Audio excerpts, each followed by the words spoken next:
Hallelujah! Praise the Lord! Welcome po sa another series ng ating video message at parable. Tayo po ngayon ay sa parabola patungkol sa lambat, patungkol sa isang lambat na tinapon sa dagat at nahuli ang iba't ibang klase ng mga isda at sa panahon ng paghihiwalay ay hiniwalay ang mga masamang isda at ang mabubuting isda. Ano kaya po ang ibig sabihin nito? Ang title po ng ating message ay Ang Lambat ng Diyos na para sa lahat. Mga kapatid, ang talinhagang ito ay may dalawang klasing katotohanan na gustong ihatid sa atin ng Panginoon. Una, na napakalawak at maluwang ang biyaya ng Diyos at ng Ebanghelyo. At ito ay para sa lahat. At natitiyak tayo na darating na ang araw na hihiwalay ng Diyos ang masasama at ang mabubuti sapagkat darating ang katapusan ng mga panahon. Kaya isa itong malaking encouragement sa atin kung tayo ay nakakaranas ng mga pagsubok o maaring mga problema ang kinakaharap sa loob at labas ng ating tahanan sa simbahan o personal na buhay. Sapagkat alam natin kung tunay tayong may ibanghelyo o wala. Ang lambat po o ang ibanghelyo ay ang Diyos ang nag-alok. Ito ay biyaya at kaloob ng Diyos. Hindi po natin ito pinaghirapan. Bagamat ito ay ibinigay sa atin, ngunit sa kanyang kadakilaan, sa kanyang kapangyarihan, pinili tayo ng Panginoon na makilala natin na tanging si Jesus lamang ang kasagutan sa ating buhay. Sa mga nahuli ng lambat o nahuli ng Ebanghelyo at tinanggap ito, tinanggap ang paanyaya ni Kristo, tandaan natin na may iilan o maaaring hindi po lahat ng tumatawag na Panginoon ay tunay na nanampalataya. May ilan po na may pagkakunwari. Ako po ay walang kapangyarihan at wala po akong kaalaman para makita ang iyong puso kung ikaw ay mapagkunwari o hindi. Ngunit ang Panginoon, lahat po ay nababatid niya. Kaya salamat sa biyaya ng Diyos kung naiintindihan natin ang ebanghelyong ito, ang kanyang mga salita, sapagkat hindi ito revelation dahil tayo ay masipag o masigasig. Ngunit kung naintindihan mo ang ebanghelyo na si Jesus ang Kristo, ikaw ang pinakadakilang tao sa lahat. Sapagkat ang pagiging Kristiyano ay hindi tinatawag lamang sa pangalan. Ngunit taliwas na naman ito sa kanyang buhay at sa kanyang puso. Sinasabi po dito na sa huling araw at mga panahon, sila'y hahatulan ng Diyos at sila'y itatapon. Kaya magkaroon tayo ng resolution sa mensaheng ito na alam ko nga ba ang ibanghelyo? Ako nga ba ay may ibanghelyo? Si Jesus nga ba ay aking pinaniniwalaan? Ang parabolang ito patungkol sa lambat ay number one, ito ay inihulog o hinahagis sa lahat. Nung nabasa ko ito sa verse 47, aking napagtanto at na-realize na ang ibanghelyo pala ay para sa lahat. Hindi lamang sa mga mukhang pinili, hindi para lamang sa matatanda o sa mga bata o sa mga lasinggero o hindi lasinggero, kundi ito ay open sa lahat. Kaya naman dapat nating ipahayag ang ebanghelyo, no? Ang lambat na ito ay dapat maihagis sa dagat at ang sino man ang makuha nito, no? Ang tunay na makapture nito ay tiyak na sila ay makakatanggap ng biyaya. Ang lambat po, number one, ay nagpapahayag patungkol sa kaharian ng Diyos. Marami pong beses nagpahayag po tayo, nag-share tayo ng gospel sa iba. Ngunit pansinin natin na ang ebanghelyo ay hindi limitado sa lahi, sa kasarian, babae man o lalaki, sa isang bansa. Ngunit ito ay para sa lahat sapagkat ito ang pinag-uutos ng Panginoon sa Matthew 28 po, no Matthew 28 verse 18 to 20, na ipahayag ang mabuting balita sa lahat ng dako sa buong mundo. Ang dagat naman ay ang mundo na makasalanan at hiwalay sa Diyos. Napakaluwang, ngunit katulad ng dagat, mauuhaw at mauuhaw ka sa sanlibutan ito at hindi ka masasatisfy kung inumin mo ang tubig ng dagat. Ito po ang buhay ng tao na hiwalay sa Diyos, isang dagat. Bagamat malawak ang lambat, no, maluwang para sa lahat, ngunit tandaan natin na ang kaligtasan ay galing at gawa sa Diyos at hindi sa tao. Kaya, ang dahilan ng lahat ng bagay ay kay Kristo dahil sa kanyang perpektong plano at soberanya o soberanong biyaya. Tayo na makasalanang tao ay nagkaroon ng buhay na walang hanggan o nabigyan ng buhay.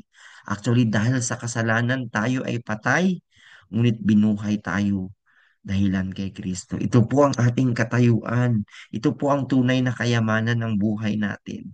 Naalala niyo po ba ang mensahe patungkol sa kayamanan na iniwan niya ang lahat? Dahilan sa nakita niya ang tunay na mas mahalaga.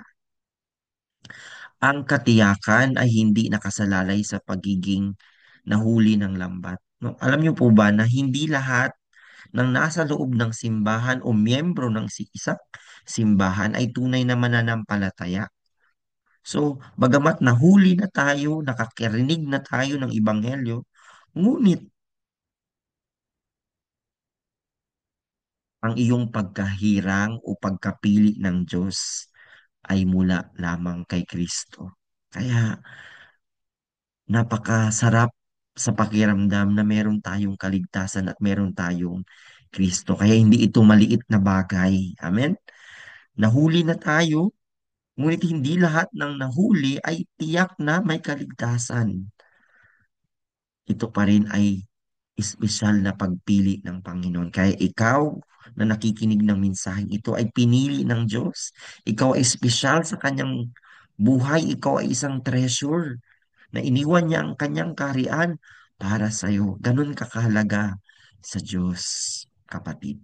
Number two, alam ng Diyos ang iyong puso. Verse 48 to 50, nung pinili ng mangingisda ang masamang isda at hindi mabuting isda at hindi papakinabangan at mapapakinabangan. Sino ang tunay na hukom at maghuhusga? Ang Diyos ang tunay nating tagapaghusga. At ang Panginoon ay nakatingin sa ating puso at hindi pisikal. Ngunit ang mga hinirang lamang ang maliligtas. Mga kapatid, ang mga pinili ng Diyos, yun lamang ang maliligtas. Romans 9:6 and 2 Timothy 2:19. Kaya ikaw na pinili ng Diyos, ikaw ay napaka-special pala sa Panginoon. Ikaw ay napakahalaga. Amen? Ang mga mangingisda ay naghihiwalay ng mabuti at masama. Ganon din sa huling araw, tandaan natin, sa katapusan ng mga kapanahunan. Hihiwalay ng Diyos ang mabuti at ang masama. At sinabi ng Panginoon, ikaw ay mabuti. At sinabi ng Diyos na ikaw ay ligtas. At sinabi ng Diyos na ikaw ay pinatawad na ng iyong kasalanan. Kaya dapat mo itong panghawakan sa iyong buhay. Hindi ka na nasa kamay ng dyablo. Ikaw ay anak ng Diyos. Ganito ka espesyal sa Panginoon. Ang pisikal na simbahan ay naglalaman ng parehong tunay na mananampalataya at huwad o hindi totoong mananampalataya. Sinasabi ng Panginoon na naalala niyo yung weeds, tsaka yung trigo, no? Sila'y nagkasama, no? So, kasama. Hinalin tulad nga din sa isang kambing at mga tupa, ito ay nakahalo sa isang sekta o sa isang simbahan. Ngunit hindi natin alam kung sino ang tunay at hindi. Hindi lahat ng nahuhuli ng lambat ay anak ng Diyos. Ang ilan ay panlabas lamang na konektado sa simbahan, aktibo sa simbahan, masigasig sa simbahan, ngunit sa kanilang puso hindi tunay at sila ay malayo sa Panginoon. Isang Ito ay isang larawan ng paghuling paghahatol. Ang mga kapatid, darating ang paghuhukom ng Panginoon. May tunay na impyerno at may tunay na nakakatakot na apoy na siyang hinanda para sa mga taong hindi niligtas. Am- Kaya ang mga nakahalo ay hindi magtatagal kailanman. Ang simbahan ay hindi mananatiling mahahaluan ng mga mapagkunwaring tao, mga maling katuruan o araw sapagkat darating ang ating pag-asa. Si Kristo ay muling darating at mahahayag ang tunay na kaluwalhatian sa ating buhay at ang perpektong paghihiwalay ng Panginoon sa mga matutuwid at hindi matutuwid, sa mga tunay na anak ng Diyos at mga anak ng Diyos, at ang tunay na kabanalan ay mapapasa atin. Ito ang ating pag-asa. Pangatlo po ay ang mga disipulo na sinanay para sa kaharaan ng Diyos. Sinabi ng Panginoon na tulad ng mga eskriba, sila ay bihasa sa salita ng Diyos sa lumang tipan at sa bagong tipan.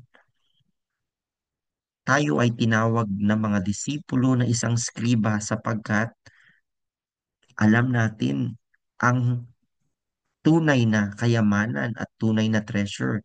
Ito ay si Kristo. Ang mga eskriba po, sila ang tagapangalaga ng lumang tipan at bagong tipan. Ganon din tayong mga disipulo. Kaya sabi ng Panginoon, naintindihan nyo ba ang mga bagay na ito? Kung tunay mo na iintindihan, ikaw ay isang tagapangalaga ng isang tahanan sapagkat pangalagaan mo ang kayamanang ito. Amen? Pahalagahan natin si Kristo. Si Kristo ang sentro ng kasulatan mula sa Henesis hanggang Revelation. Tanging si Kristo lamang. Kaya tayong mga manggagawa, mga leader ng simbahan, dapat tayong maging tapat na magtiwala sa Kanya sapagkat ang tunay na kayamanan ay ang kayamanan ng salita ng Diyos. Kaya sabi ni Pablo sa 2 Timothy 4 verse 2, ipangaral mo ang salita, maging handa sa kapanahunan at sa wala. Anong ibig sabihin nito? Tayo ay tagapangalaga ng tunay na kayamanan. Anong kayamanan nito? Si Kristo at ang kanyang salita. Kaya ihayag natin si Kristo. Amen? Kung ikaw ay kay Kristo, ikaw ay ligtas. At sa huling paghihiwalay ay mahayag ang tunay na anak ng tipan, tunay na mga nanghawak ng salita at ang kaisa ni Kristo sa mga taong may pananampalataya. Amen? Bilang konklusyon ng ating mensahe, kailan po ang araw ng kaligtasan? Ngayon po ang araw ng kaligtasan. Hindi pa panahon ng paghuhukom, hindi pa po end times. Hindi pa dumating si Kristo para hiwalay ang mabuti ang masama. Ito ay panahon para ipahayag ang mabuting balita. Ito ang panahon para isangyaw natin ang pulong sa Ginoo sa ating mga kamag-anak at mga kilala. No, katulad ng net, ng lambat, itapo natin ito. At sino man ang madadakip, bahala na ang Panginoon sa araw ng paghihiwalay. Lumapit tayo kay Kristo at magtiwala sa Kanya. Magpahinga tayo at s- magpatuloy sa kanyang gawain. Ang lambat ay nasa tubig na. Ibig sabihin ang ebenghelyo ay patuloy na ipinapangaral ng mga misyonaryo, ng mga pastor at mga ngaral. Kaya mamuhay tayo na masaya kasama ni Kristo bilang mga handa sa araw ng paghukom at paghihiwalay. Huwag nating katakutan ang araw ng paghukom o paghihiwalay sapagkat mayroon tayong katiyakan na mayroon tayong Kristo at itataas niya tayo at iluluwalhati kasama niya. God bless you, mga kapatid. Ipakilala at isangyaw natin ang pulong sa Ginoo. God bless you.